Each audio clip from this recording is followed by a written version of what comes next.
Isang magandang gabi sa iyo, ma'am. O magandang hapon, umaga. Ano pong pangalan mo? Welo. Welo? Well, hello. Saan po kayo ngayon, ma'am? Ma'am Well?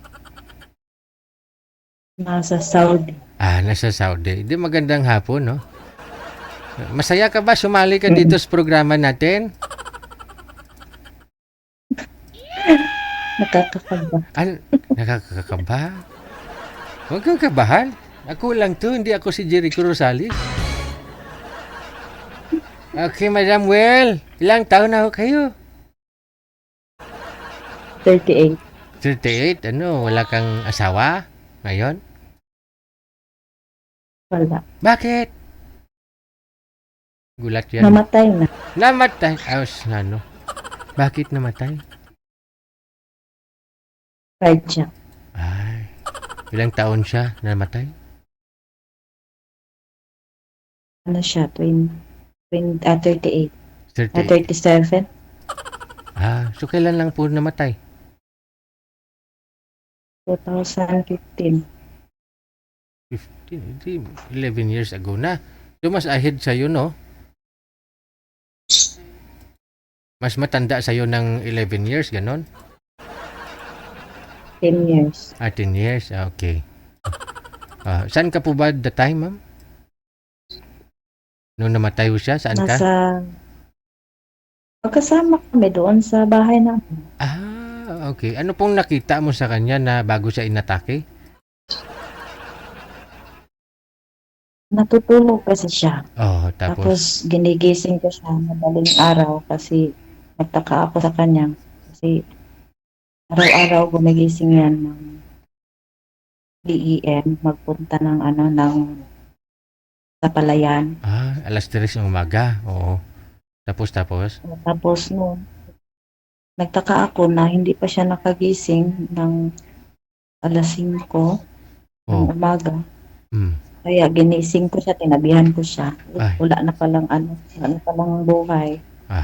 Bali, saan pa siya natutulog? Separado kayo ng higaan?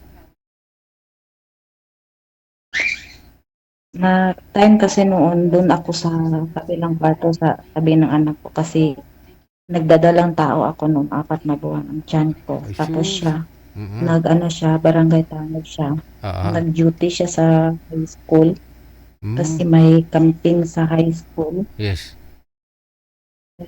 Hindi kami magkatabi na tulog. So bali siguro sobrang pagod niya that time, no? Siguro pagkatapos ng nila, duty nila, nalaman ko kasi nagtanong-tanong ako doon sa Uminom. sa barangay captain namin.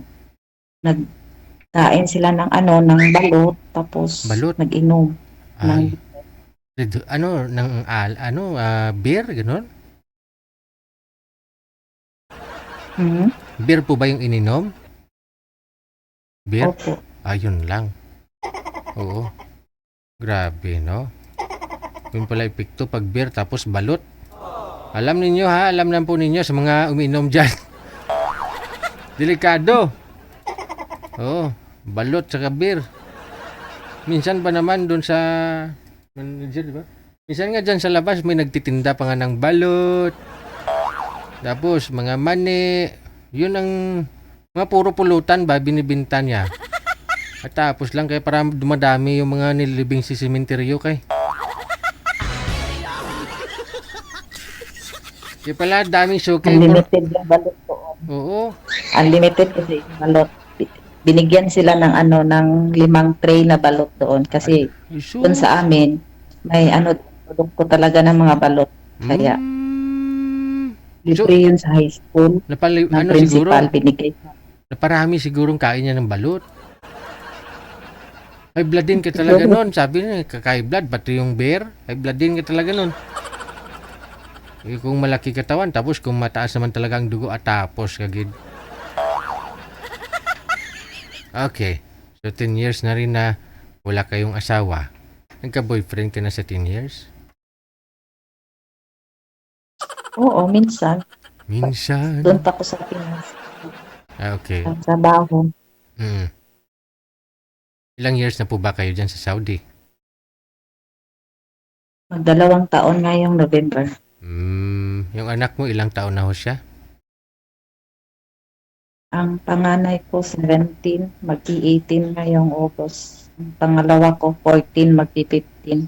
Hmm. Ang pangatlo ko 10 years old.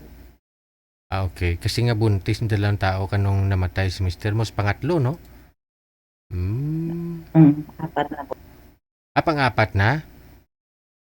Hindi. Oh. Ang tiyan ko 4 na buwan. 4 na buwan. Okay. Dinadala ko. Maliliit pa yung mga anak mo din, no? Kailangan talaga mag-abroad. Oo. So, anong gusto nyo pong mangyari sa ngayon, ma'am? Gusto mo hanapan kita ng nasa abroad din?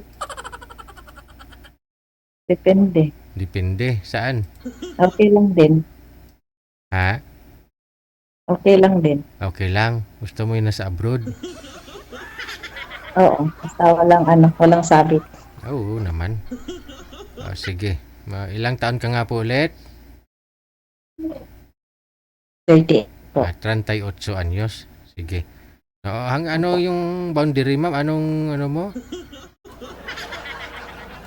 Hanggang anong age gap? Mga ilang taon po ang pwede? Mga 45 ka na. 45 years old. Hanggang 45 years old, no? Okay. Sige. Standby lang po. Huwag na yung matanda. Kasi ako mag-alaga. Sige. No? Sige.